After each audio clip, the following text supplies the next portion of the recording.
এই আমাদের ঘর, এই ঘরেই আমরা একে একে 7 ভাই বোন বড় হয়েছি। আমার বাবা সেই 1979 সালে আমাদেরকে অকুল সাগরে ভাসিয়ে দিয়ে আল্লাহর মেহমান হয়ে চলে গেলেন। আমার মা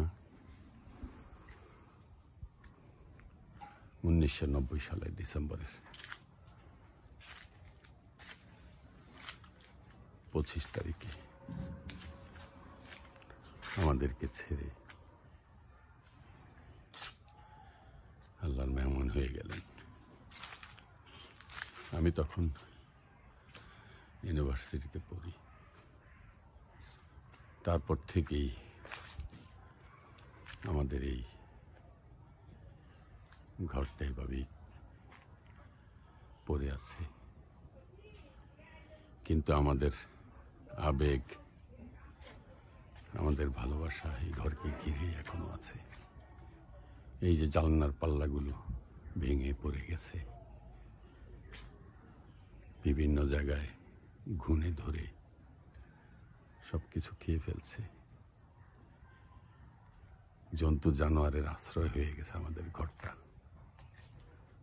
কি করব, কিভাবে করব, সেইভাবে চিন্তা এখনো শেষ করতে পারি নাই, চিন্তায় আছে। এটা আমাদের কাচারি ঘর। এখানে আমাদের মাস্টার যারা জায়গির থাকতো তারা এখানে থাকতো, আমরা পড়তাম। এখানে গরু ঘর ছিল, এখন শুধু ঘরটি আছে, গরু নেই। এ আমাদের পুকুর ঘাট।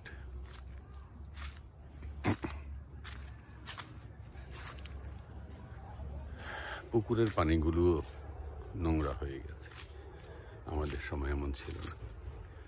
তবে সন্ধ্যার সময় বা কোন দিন আমরা এখানে বসে গল্পগুজব করি, আড্ডা মারি। ওটা আমার চাচির ঘর পশ্চিম দিকে। এভাবেই আমাদের ঘরটা পড়ে আছে। ভাবছি আল্লাহ আমাদেরকে এই হায়াত দিলে ঘরটাকে আরো সুন্দর করে পরিপাটি করে মেরামত করব, এবং আমরা ভাই বোন সবাই মিলে এসে আমাদের কিছুটা সময় আমরা এখানে অতিবাহিত করব, এবং আমরা স্মৃতিকাতর হয়ে আমাদের পুরাতন দিনগুলির কথা স্মরণ করব। আজ আমার মা নেই, বাবা নেই, বড় ভাই আমাদেরকে চলে গেলেন মাত্র 38 বছর বয়সে। বড় বোনও চলে গেলেন আমাদেরকে ছেড়ে মাত্র 43 বছর বয়সে। এখন আমরা আছি অনেকটা শিখরহীন মানুষের মতো। আল্লাহ আমাদের সহায় হন। আমিন। আসসালামু আলাইকুম।